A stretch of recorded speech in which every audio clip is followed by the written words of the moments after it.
Ada Pak Rektor, ada Rektor Senior, Pak Arsoyo, ya teman-teman direktur, dosen semua yang saya hormati. Tadi katanya mau naik kelas ya. Kalau naik kelas dari rumah saya niatkan mari mengkaji diroyah. Diroyah itu melogikakan riwayat. Jadi misalnya kita sering dengar Rasulullah SAW sering ngendikan kalian masuk surga itu bukan hanya berdasar amal, tapi berdasar anugerah Allah Subhanahu wa Ta'ala. Oke, kita sepakat amal kita, perilaku kita, ibadah kita andaikan dikompensasi dengan nikmat yang Allah berikan tentu tidak seimbang. Untuk membayar itu saja sudah lunas. Jadi Anda semua tidak berhak masuk apa? Surga. Sehingga di beberapa riwayat dijelaskan ada orang yang 500 tahun ibadah, nggak pernah maksiat. Ditanya sama Allah, kamu masuk surga karena apa? Karena ibadah saya ya Allah. Ya sudah, surga kamu 500 tahun saja, karena ibadah kamu 500 tahun. Ini cerita umur-umur orang dulu. Ya Allah katanya surga engkau ini selamanya. Ya kalau yang selamanya itu rahmatku, kalau amal kamu terbatas ya surganya sesuai amal kamu ya terbatas. Ya sudah ya Allah, berarti masuk saya surga saya ini karena fadl engkau, karena anugerah engkau. Itu namanya apa? Diroyah. Diroyah itu satu kajian analisis di mana kita percaya riwayat, tapi kemudian punya logika, punya diroyah. Ini penting supaya tauhid kita ini kuat. Jadi dulu ada orang yang sangat cerdas, namanya Jubair bin Mut'im. Dia saking cerdasnya, juga kaya, juga tokoh, dikirim sebagai delegasi pembebasan Asra Badrin, tawanan Badar. Kemudian pas datang ke Masjid Nabawi, Nabi delalah pas baca Wattur wa kitabim mastur. Sampai pada titik Nabi baca Am khuliku min ghairi syai'in am humul khaliqun. Apakah penciptaan yang sedemikian canggih itu dimulai tanpa perwujudan, tanpa sesuatu yang real, yang maujud. Orang itu langsung bersimpuh, matur, ya Rasulullah saya Islam. Kada kolbi yadir, hampir hati saya, otak saya, pikiran saya itu terbang. Karena logika yang dibangun ateisme misalnya, kalau alam raya ini dimulai dari nihilisme, berarti logikanya apa? Al-adamu yakhluqu maujudan. Alam raya ini kan maujud, maujud itu ada. Kalau yang lebih dulu itu ketiadaan, berarti ketiadaan menjadi sebab kewujudan. Kalau dalam bahasa Arab itu, al-adamu yakhluqu maujudan. Sesuatu yang harusnya nggak jadi faktor karena ketiadaan, menjadi faktor sesuatu yang nyata. Itu kan nggak masuk akal. Ya, kalau alam raya ini ada al-adam sing yasbiku maujudan, berarti alam raya ini al-adamu yakhluqu maujudan. Sesuatu yang tidak ada, menciptakan yang ada. Dengan logika itu terus kita ngaji. Diajari sama guru-guru kita, sifat dasar Allah itu maujud. Wallahu maujudun qadimun. Terus masuk. Yang harus distatuskan pertama dari Allah itu apa? Maujud, wujud. Karena dengan wujud ini layak menjadi penyebab adanya alam raya ini. Sehingga ketika kita menolak faham nihilisme atau ateisme, faham tanpa Tuhan, tanpa pencipta awal, kita punya diroyah. Bahwa tidak mungkin ketiadaan ini menjadi sebab perwujudan alam raya ini. Yaitu amkhuliku min ghairi syai'in. Masa alam raya ini diciptakan tanpa sebab yang nyata, yaitu wajibil wujud. Siapa itu? Allah Subhanahu wa Ta'ala. Begitu juga menyangkut sholawat. Orang boleh beda pendapat tentang redaksi sholawat. Ada masalah ala Muhammad, ala Sayyidina Muhammad, Nabi Muhammad. Monggo lah masalah redaksi saja. Tapi setelah dianalisis, Nabi itu Pak Rektor, jadi Nabi setelah Nabi Isa saking dihormatinya sampai dituhankan. Juga jadi Nabi yang ada cerita masih hangat, orang Yahudi itu bunuh Nabi. Jadi yang satu mendudukkan Nabi sedemikian tinggi sampai kayak Tuhan, yang satu menjatuhkan Nabi sedemikian rendah sampai dibunuh.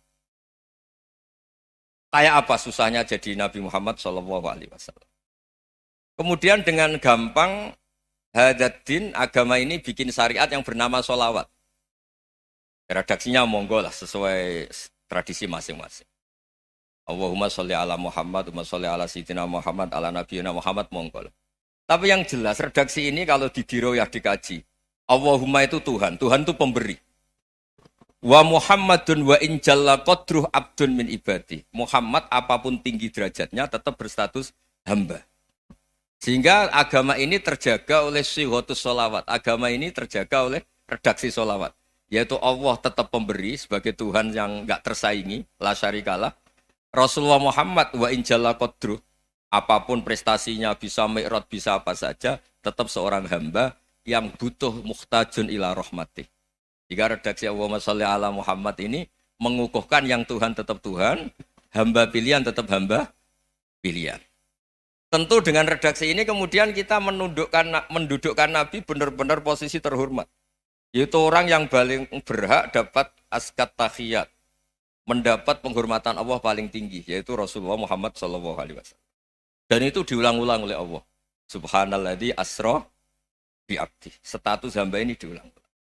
Lagi-lagi ini bernama diroyah. Bernama apa? Contoh ketiga misalnya, fihi ayatum bayinatum maqamu Ibrahim. Dulu orang Yahudi itu ada diskusi masif. Syaratnya Nabi itu mbah-mbahnya harus Nabi. Harus keturunan Nabi. Kemudian semua Nabi rata-rata di Palestina, di Syam. Lalu Muhammadnya asal-usulnya dari mana? Tahu-tahu orang Arab kok Nabi, padahal orang Arab itu dulu jahiliyah. Walhasil terus diceritakan, bukti Muhammad ini turunan Ibrahim adalah ada jejak kaki Nabi Ibrahim di dekat apa? Ka'bah. Fihi ayatum bayinatum maqamu Ibrahim. Kalau Nabi Ibrahim pernah di Mekah, artinya beliau pernah meninggalkan turunan yang di Mekah. Itu bernama Nabiuna Muhammadun sallallahu alaihi wasallam. Itu disebut fihi ayatum bayinatum maqamu Ibrahim. Nah, itu namanya diroyah. Diroyah itu satu perilaku keseharian kita beragama, kemudian tahu logikanya. Yang keempat misalnya, mangkana yu'minu billahi wal yaumil akhir falyukrim apa? Jahrahu. Orang yang iman karena Allah dan Rasul, maka memuliakan tetangganya. Andaikan pakai hukum sosial, tentu kalau tetangga kita baik, kita baik. Kalau kurang baik, kok kurang penggawean kan gitu. Tapi dulu itu pernah ada seorang ulama itu dibully ya, dikerjain sama anak muda tetangganya. Pak Kiai datang ke rumah saya, orang ini datang. Kemudian setelah di rumahnya, saya tidak jadi butuh sama Pak Kiai, silahkan pulang. Itu Kiainya senyum menikmati. Dan itu terulang 3 kali. Dibully seperti itu, dikerjain terulang 3 kali. Lalu tetap Kiainya tuh asik, seneng sekali. Lama-lama muda ini tanya, kenapa engkau tidak tersinggung? Padahal saya kerjain sampai 3 kali. Tak undang, terus tak suruh pulang, tak undang, tak suruh pulang. Kata Kiai tadi, yang memerintahkan baik sama tetangga itu Allah. Jadi saya nikmati ketika bisa baik sama Anda. Tidak ada urusannya dengan perilaku Anda yang menolak saya. Nah itu terus kita tahu, memang motifnya kita baik sama tetangga karena iman sama Allah dan Rasul, bukan hukum kompensasi sosial. Jadi kalau mau diteruskan Pak Rektor, saya ngajar di sini ya karena perintah Allah itu orang alim harus ngajar, bukan karena perintah Rektor. Kalau diteruskan. Ya saya mohon juga gitu, para dosen, para karyawan di sini, kalau nggak khianat dengan UI itu karena takut sama Allah, jangan takut sama Rektor. Kalau Anda baik juga karena Allah, jangan baik karena apa? Rektor. Bagaimanapun ya semua kita ini makhluk. Makhluk itu la yadurru wa la yanfa. Begitu juga melihat Indonesia. Melihat saya ini kan ikut di UI itu lama sekali, ikut sama Profesor Zeni, dari Profesor Zeni nulis tafsir. Mungkin Pak Hersoyo tahu banyak, dulu Pak Lutfi ya tahu banyak. Tapi saya memang nggak pernah terbuka karena ya memang nggak ingin sebenarnya. Kondisi ini kondisi darurat. Sehingga saya tahu cara berpikir Profesor Zeni, ya tahu komitmen beliau pada UI. Dan pendiri UI memang ya banyak yang dari tokoh NU, Muhammadiyah, dari tokoh-tokoh ormas yang lain. Memang didirikan banyak orang. Hingga UI memang nggak milik ormas apa tertentu. Dari satu sisi memang baik, nggak dikuasai ormas tertentu. Tapi nanti kalau keterusan ya nggak berbentuk. Ya sudahlah dikelola saja. Sambil-sambil jelas, sambil-sambil kadang nggak jelas. Yang penting ikhlas tadi. Karena kalau terlalu asobia itu jadi repot. Kita ini yang nekuni fikih itu tahu. Kalau tidak kuno itu madhabnya Hanafi. Kuno itu madhabnya Syafi'i. Tahu-tahu seakan-akan Imam Syafi'i itu NU, Imam Abu Hanifah itu Muhammadiyah. Padahal ini orang-orang yang sebelum NU dan apa? Ahmadiyah. Jadi kalau kita yang nekuni ilmu itu biasa saja dengan perbedaan. Tapi kalau orang-orang yang nggak siap dengan perbedaan itu sampai Allah disifati Ta'ala itu tidak terima. Padahal Ta'ala itu maknanya Maha Luhur, yang Maha Agung. Jadi ada seorang kiai kebetulan pidato pertama Pak Rektor. Assalamualaikum warahmatullahi ta'ala wabarakatuh. Di mubalik kedua ini nggak terima karena itu dianggap bid'ah ada Ta'ala. Hanya dia bilang Assalamualaikum warahmatullahi ta'ala wabarakatuh. Itu saking asobiahnya itu Allah ditambahi Ta'ala itu tidak terima. Padahal Ta'ala itu maknanya Maha Agung. Nah itu kan jadi repot kalau asobiah gitu. Kalau kita ngadepi perbedaan itu biasa saja. Karena kita mungkin bacanya banyak, lihat hal-hal seperti itu ya biasa saja. Karena dulu itu perbedaan itu urusan sudut pandang. Ya saya ulang lagi, perbedaan itu sudut. Allah yang Tuhan saja sering didebat sama nabi-nabinya. Karena urusan sudut pandang apa? Saya beri contoh ya. Suatu saat Khalilur Rahman Ibrahim itu saatnya meninggal sama Allah, Israel disuruh. Israel itu Ibrahim saatnya meninggal, ambil nyawanya. Setelah datang ke Ibrahim, ya Khalilur Rahman Ibrahim, saya disuruh nyabut nyawa Anda. Itu Israel dipaksa mikir sama Ibrahim. Hal ra'aita khalilan yumitu khalilah. Kamu tahu orang yang mencintai kemudian bunuh yang dicintai. Itu logika agak benar. Akhirnya Israel kan gak biasa debat, kan gak dilatih debat. Gak pernah ikut lomba UI debat ilmiah. Dia taunya nyambut nyawa aja. Kembali ke Allah. Ya Allah, kata Ibrahim, hal ra'aita khalilan yumitu khalilah. Masa kekasih bunuh yang dicintai ya. Tapi kata Allah santai. Bilang ke Ibrahim, hal ra'aita habiban yakrahu ayyalqa habibah. Masa katanya dia cinta saya, kemudian ketemu saya tidak berani. Israel mater lagi. Logikanya gini Ibrahim, masa yang dicintai sama yang ketemu yang dicintai nggak berani? Ya udah ketemu aja. Katanya yang meninggal itu. Artinya kamu bisa saja GR tidak mati-mati karena merasa dicintai, atau ingin mati karena mencintai. Nah maksud saya, dalam hal-hal seperti ini orang UI pasti nggak jelas. Katanya cinta Allah suruh mati ya nggak mau. Nggak jelas kan? Dibilang nggak cinta juga nggak mau. Tapi dibilang cinta kalau ukurannya mati juga nggak mau. Nah, tapi dalam banyak hal nggak jelas itu penting Pak Rektor. Penting sekali. Buatan guyon. Saya beri contoh sekian ilmiah, nggak jelas itu penting.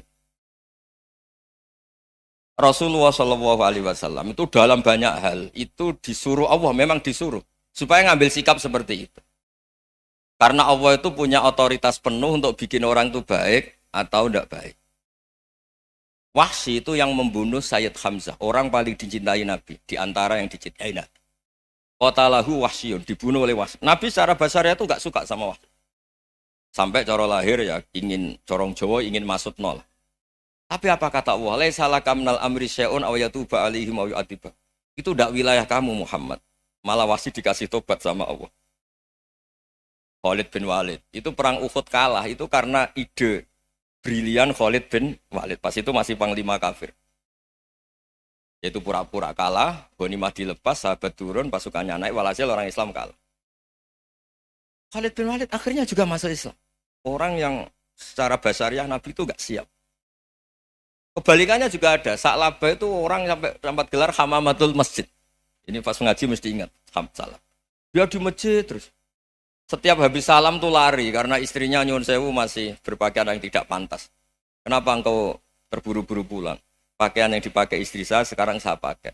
Ya pakaian sarung itu kayak Pak Rektor kan fleksibel. Ini khusus mau Ramadan, tidak akan sarungan terus, gak usah khawatir.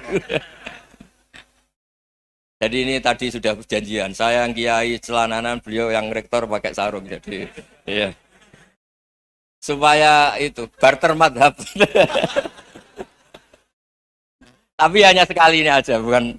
Jadi jangan diharapkan ini jadi tontonan terus-menerus. Dan ini barter madhab. Saya sama Profesor Kores juga sering gitu. Saya pakai sarung yang dihadiahi beliau pakai sarung yang dihadiahi saya. Memang itu tradisi Islam. Tahadau tahabu, kamu saling memberi hadiah maka kamu saling mencintai. Bukan riswah, bukan riswah. Walhasil terus Sa'labah ini buat saya didoakan Nabi supaya saya kaya, supaya tidak sering ganti-ganti pakaian seperti ini sama istri saya. Jangan-jangan kamu miskin itu lebih baik. Ngotot minta didoakan. didoain Nabi kaya, terus lama-lama ninggal sholat, ninggal jamaah. Itu Allah belum tersinggung. Yang mulai Allah tersinggung itu kan saya sering fatwa di mana-mana, sering memberi saran. Mumpung kamu miskin itu sering sedekah, karena kalau sudah kaya itu tidak bisa. Saya memberi analogi gini. Kalau saya masih santri miskin, punya uang 100.000, diminta guru saya 50 tak kasihkan, padahal itu 50%. Punya 2 kambing kurus, diminta guru saya 1 pasti tak kasihkan, padahal itu 50%. Jadi kalau punya sapi Brahman atau sapi limusin yang harganya itu 100 juta, punya 2, diminta 1 boleh enggak? Enggak boleh. Saya punya motor butut 2, diminta teman saya 1 boleh, tapi kalau Davidson Harley itu enggak boleh. Nah, walhasil itu kalau kita miskin, misalnya kita zaman kuliah atau zaman mondok atau zaman apa saja, punya uang 100.000, nartik temannya sampai 50.000 kan biasa. Tapi setelah 1 miliar, berani enggak kamu kasihkan 500 juta? Sama-sama 50%. Enggak kan? Nah salah apa gitu, ketika zakat masih per 40 kambing 1 kambing itu sebenarnya kan masih ringan. 41, 82. Kambingnya itu sudah mabenal jabalen. Barang dihitung zakat karena sudah ribuan, jumlahnya sampai 400 kambing. Banyak lah pokoknya. Terus kata Salabah, ini pemerasan. Karena jumlahnya besar. Allah tersinggung karena nabinya dianggap narik zakat itu dianggap khorat, dianggap pemerasan. Allah tersinggung kemudian fa'aqobahum nifakon fi qulubihim ila yaumil. Dia ditegur munafik. Semenjak itu terus tadi kembali gak jelas tadi. Barkohnya gak jelas itu menjadi orang tuh bijak. Ini sekarang nakal, jangan-jangan nanti jadi orang baik. Yang sekarang baik, jangan-jangan suatu saat jadi tidak baik. Semua orang introspeksi. Gak ada jaminan kalau kita sekarang baik akan baik terus. Gak ada jaminan kalau kita sekarang buruk akan buruk terus. Sehingga terus banyak kiai-kiai bijak itu memang lahirnya gak tegas. Tapi gak tegas itu yang menjadikan bijak. Karena sama-sama mungkin. Itu yang disebut laisa laka minal amri syai'un aw yatuba alihi mau yu'adzibum. Itu tidak wilayah kamu. Ketika Allah mengomentari orang munafik juga wa yu'adzibal munafiqina insya'a aw yatub. Bisa saja ada yang disiksa, bisa saja ada yang dikasih tobat.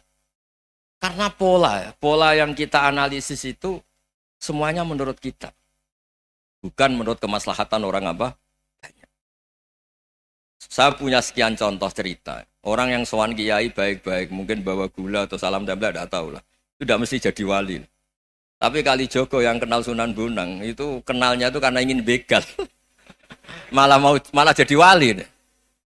Tapi tidak usah dicoba.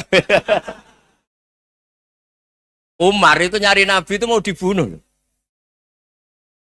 Tapi malah tobat jadi orang baik. Jadi ini penting ngaji ya, supaya tidak tegas itu, tidak jelas itu kadang baik. Nah termasuk saya juga termasuk dia yang milih tidak jelas. Saya sering gojlok ini, Fajar Hadili ini murid-murid saya sering saya gojlok. Kalau semua sistem pendidikan kayak kampus, kayak UII, kayak UIN semuanya, itu sistem yang bagus. Karena tertib jam kuliahnya jelas, mata kuliahnya jelas. Kalau di pesantren itu Pak Arso, itu nggak tertib. Tapi justru itu enak, ketemu di jalan orang berani tanya. Nah ini kalau mbak-mbak misalnya menstruasi, mau belajar haid nunggu semester berapa baru tahu. Itu bisa sekian tahun nggak sholat karena nunggu pelajarannya baru diterangkan. Mau haji juga gitu, nunggu mata pelajaran haji. Kalau nggak jamnya, nggak mau dosennya ngajarin. Ya, kalau kiai kan nggak ketemu di jalan, tanya dijawab. Jam berapa juga dijawab. Artinya Indonesia itu berkah, ada sistem kampus yang tertib. Ya semoga termasuk tertib gajinya. Tapi tertib gajinya itu juga sebenarnya rugi. Saya sering ada pegawai negeri Gus, tolong doain saja di PNS enak jadi. Gajinya tetap. Kata saya nggak mau kalau gaji saya tetap. Kok bisa Gus enak tiap bulan mesti dapat gaji. Kalau tetap nggak naik-naik kata saya. Kalau kiai gajinya nggak tetap, tapi di atas yang tetap kata saya. Artinya Indonesia itu berkah. Kalau semuanya pakai sistem pendidikan setertib ini, orang mau tanya haid ya nunggu pelajaran haid. Bab haji ya nunggu pelajaran haji. Tapi kalau ketemu kiai itu enggak. Ya pokoknya saya pernah di pasar, Gus mau tanya apa? Anak saya keluar darah terus gini-gini. Padahal biasanya haid hanya 7 hari gini-gini. Ya sudah kembalikan ke biasanya rudat hilal adat. Itu enggak usah sowan ke rumah. Juga enggak registrasi dulu, enggak daftar dulu. Ya ini tidak nyindir cerita saja. Supaya ini bukti koalisi beneran. Jadi saya yang kiai nggak tertib jam, koalisi sama yang tertib jam. Jadi kalau semuanya sistem kampus, nanti pertanyaan itu enggak bisa on time, enggak bisa setiap saat. Makanya Indonesia itu berkah. Kiai-kiai yang alim yang di jalan-jalan banyak. Juga kiai yang di kampus dokter-dokter fikih banyak. Yang nekuni ilmu umum ya banyak. Macam-macam. Itu masalah itu kalau saling mengadili itu baru masalah. Misalnya kiai ngeluh, enggak enak jadi kiai, enggak punya gaji tetap. Yang dosen ngeluh, enggak dicium tangannya. Karena memang unik Indonesia itu. Kalau guru fikih kok dosen itu tetap nggak dicium tangannya. Karena pikirannya anak-anak itu wong sudah bayar disuruh nyium. Itu kayak di alam sadar tuh gitu. Kalau kiai itu kan anak-anak nggak bayar itu. Ya opanya cium tangan itu. Makanya kalau kiai tidak keramat bisa mati karena cium tangannya doang itu bisa mati itu kiainya. Ya ini cerita. Supaya saling menghormati saling menghormati. Jadi kalau makanya itu pakar-pakar akhlak ya, pakar-pakar etika peradaban. Itu tertampar betul ketika Nabi urusan ilmu itu mengabaikan itu kalau sudah urusan ilmu. Misalnya begini, ada urusan ilmu, ada mbak-mbak cantik atau ibu-ibu cantik. Itu dalam Islam itu diajarkan jangan sopan-sopan banget. Kata Nabi, karena kekuatan ilmu itu di atas kekuatan akhlak, di atas kekuatan adab. Ya nisa an-nabi lastunna ka ahadim minan nisa. Ini taqaitunna fala takhdu'na bil qaul. Fa yatma alladhi fi qalbihi maradun. Misalnya ada mbak-mbak cantik, menarik, kemudian sopan misalnya sama Pak Fajarin sama dosen-dosen. Monggo binara. Wah itu bahaya pikirannya kemana-mana itu. Orang yang imannya pas-pasan, berarti mau. Maksud saya kalau cantik, menarik, ketemu di jalan, biarin aja dosennya. Mau kemana, biarin aja. Gak usah dihormatin. Kalau dihormatin, Pak mau kemana sadereno bisa bahaya. Nah, biarin aja. Kalau tanya, Dek ini alamatnya mana? Cari sendiri Pak. Karena hanya dengan cara itu, si Pak dosen ini gak kepikiran. Gak ada orang suka, orang kedus itu gak akan. Tinggal sudah cantik, sopan. Wah bisa pikirannya macam-macam. Itu ilmu. Fala takhdu'na bil qaul. Kamu jangan terlalu lirih kalau ngomong. Fayat ma'alladzi fi qalbi maradun. Orang yang pikirannya masih kotor pasti berpikir yang negatif. Anda mungkin demi sopan sama dosen Anda. Tapi sejauh mana dosen Anda juga berpikir positif. Itu kan uji iman sama uji nyali. Nah, sama pejabat yang sopan sama kiai mungkin punya Alphard, punya Robicon, punya terus bawa uang banyak. Terus sama kiai cium tangan hormat. Jangan-jangan kiainya yang pikirannya macam-macam. Ini berarti bisa jadi muhibbin potensial misalnya. Nah, saya ini termasuk kiai yang pengagum ilmu. Sehingga saya sama orang yang medit, yang kikir sama saya itu saya senangnya bukan main. Kenapa? Karena kalau orang medit itu gak berhak nuntut. Tapi kalau orang lomo 1 juta minta surga, 2 juta ya minta apa? Surga. Gus salam template 200.000 aja kadang minta surga. Tapi kalau yang kikir-kikir ya sudah salaman tok sudah. Enggak minta apa-apa, kan dia tahu diri enggak bayar kok minta.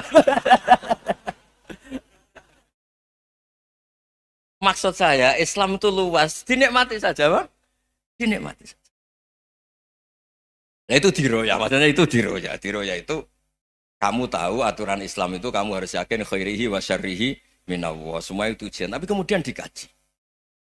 Makanya saya ini termasuk pengagum Imam Syafi'i. Imam Syafi'i itu dikasih tahu. Ada orang yang di depan engkau cium tangan hormat tuh di luar ngomong-ngomong, ngata-ngatain Anda. Imam Syafi'i tertawa-tawa sewenang. Ada ini dikata-katain di luar kok. Kok tidak kamu anggap munafik malah tertawa.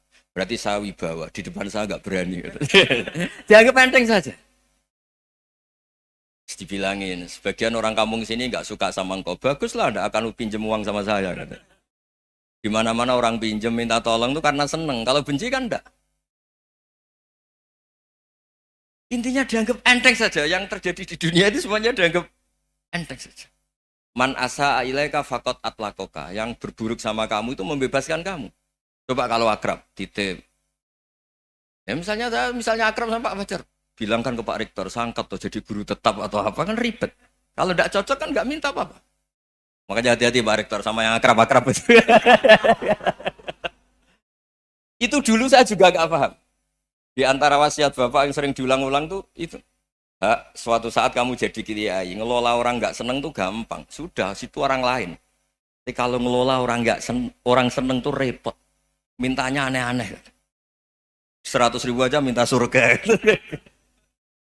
Hanya teman tenis saja minta naik jabatan. Intinya itu ya sudahlah dikelola.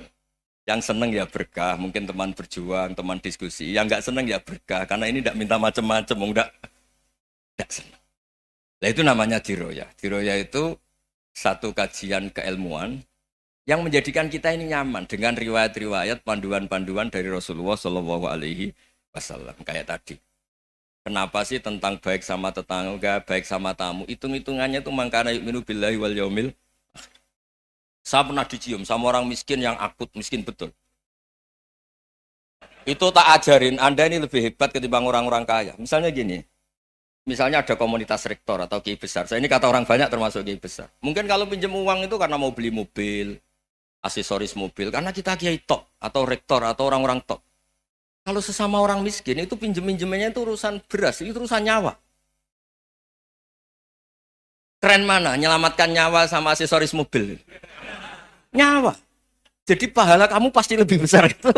Itu senengnya jadi orang miskin terus keterusan sampai sekarang. Itu, lo coba kalau menteri sama menteri, rektor sama rektor, kira-kira pinjamannya apa Pak Arso? Kan kalau mau beli mobil atau mau umroh VIP, pokoknya yang keren-keren. Kalau orang miskin pinjam karena apa? Makan kan, beras kan. Makanya kalau yang sedang miskin monggo lah, kalau ingin teruskan. Maksud saya Islam itu seenak itu, Islam itu segampang itu. Sudahlah yang sedang miskin ya keren. Karena sekali sosial itu urusannya apa? Nyawa. Tapi kalau miskin semua ya Indonesia bisa tutup kan. Ya sudah yang kaya-kaya itu saya mengatakan Indonesia karena bayar pajak yang menjadikan Indonesia berjalan. Tapi ya dipakai yang benar. Nah, begitu seterusnya. Ada kiai miskin cerita ke kita. Gus, enak jenengan alim, terus punya santri banyak, bisa ngajar di mana-mana. Saya bilang, hebat kamu. Dia hidup di daerah tertinggal. Itu yang diajarkan kan hanya tauhid. Kan nggak mungkin desa tertinggal baca fikih perbandingan madhab. Kan nggak mungkin. Kalau yang kayak Pak Fajar, Pak Sadali kan nggak mungkin. Fikih perbandingan apa? Madhab. Menyorot madhab dunia. Kayak engke-engke itu kan nggak mungkin. Tapi pertanyaannya, yang menyelamatkan masuk surga itu tauhid apa perbandingan madhab? Tauhid. Ini hanya mengajarkan fardu kifayah sunat-sunat. Ini Anda mengajarkan fardu ain. Surganya dulu kamu. Oh terus senangnya jadi kayak gitu. Karena yang diajarkan apa? Tauhid. Sementara kita yang gaya-gaya ini. Ajarkan perbandingan apa? Madhab, studi banding ke Al-Azhar kemana-mana. Ini enggak, tauhid. Dari orang nyembah pohon jadi nyembah Allah Ta'ala. Keren enggak? Keren. Jadi terus kayak gitu sama saya senangnya bukan karena tak bela. Tapi ada yang agak kurang ajar, tanya saya. Kalau itu hebat, kenapa Gus gak mau jadi kayak gitu? Waduh. Wah ya repot kalau pertanyaan. Terus tak jawab, kalau saya jadi kayak gitu, kamu ngangsu ilmu dari mana coba? Ya dari jenengan, ya kalau sama gobloknya gak bisa. Ya sudah, Gus aja yang jadi kayak besar. Maksud saya, ya sudahlah kita begini seperti yang saya ajarkan di sini, saya sarankan. Supaya orang itu tahu. Ini namanya diroyah, apa? Makanya kata Imam Ghazali itu kalau kamu ingin sopan gampang melihat anak kecil, wa aqallu minni dzamban, dia dosanya lebih kecil. Karena masih kecil kan, tentu secara dosa enggak banyak. Kalau melihat orang yang tua, wa aktsaru minni ibadatan, dia tentu ibadahnya lebih banyak karena umurnya lebih banyak. Sehingga terus semua orang lain tuh di depan kita itu hebat. Ya semua orang lain sama misalnya Pak ini rektor, Pak Fathul Wahid rektor. Tanggung jawabnya lebih banyak, berarti pahalanya lebih banyak. Tapi sama, ketika melihat Nyon Sewu, melihat pegawainya yang secara lahir di bawahnya, ini tanggung jawabnya enggak banyak, pasti salahnya juga enggak. Itu yang diajarkan Rasulullah SAW, sehingga enak lah. Tapi kalau kita melihat orang lain selalu salahnya, itu pecundang. Allah saja tidak seperti itu kan, amal baik ya ada khairan, amal buruk kayak ada saron, semuanya dilihat oleh Allah Subhanahu wa Ta'ala. Saya itu punya teman Gus, agak beling, agak seenaknya. Dulu miskin. Wah itu seenaknya betul. Kayak kenal Tuhan. Tak tanya, kenapa kamu seenaknya? 1 bulan tuh labanya bisa 200 juta sampai 500, sampai 1 miliar. Saya itu Gus, setelah duha itu perkembangannya bagus. Duha, sholat duha itu. Saya pernah miskin, kan kata apa? Ingkana rizki fisama, apa? Wa ingkana qalilan, ya kalau fisama fa'anzilhu. Terus wa ingkana qalilan fakasirhu. Kalau sedikit perbanyak. Ini trennya sudah benar semua. Nah, wa ingkana apa? Ya, haroman fatohiru. Kalau haram yang kau sucikan. Makanya saya seenaknya kalau qalilan sudah fakasiru, paling trennya yang enggak benar juga fatohiru kata Mas. Dia yakin kalau yang enggak benar-benar sudah disucikan Allah, karena yang lain-lain sudah. Dari miskin sudah kaya, qalilan sudah fakasiru, paling yang haroman juga sudah fatohiru gitu. Tak tanya, lah kamu kok tahu? Polanya sudah ada Gus, karena sang qalilan. Kamu sembrono sama Tuhan kok begitu kan? Tapi apapun itu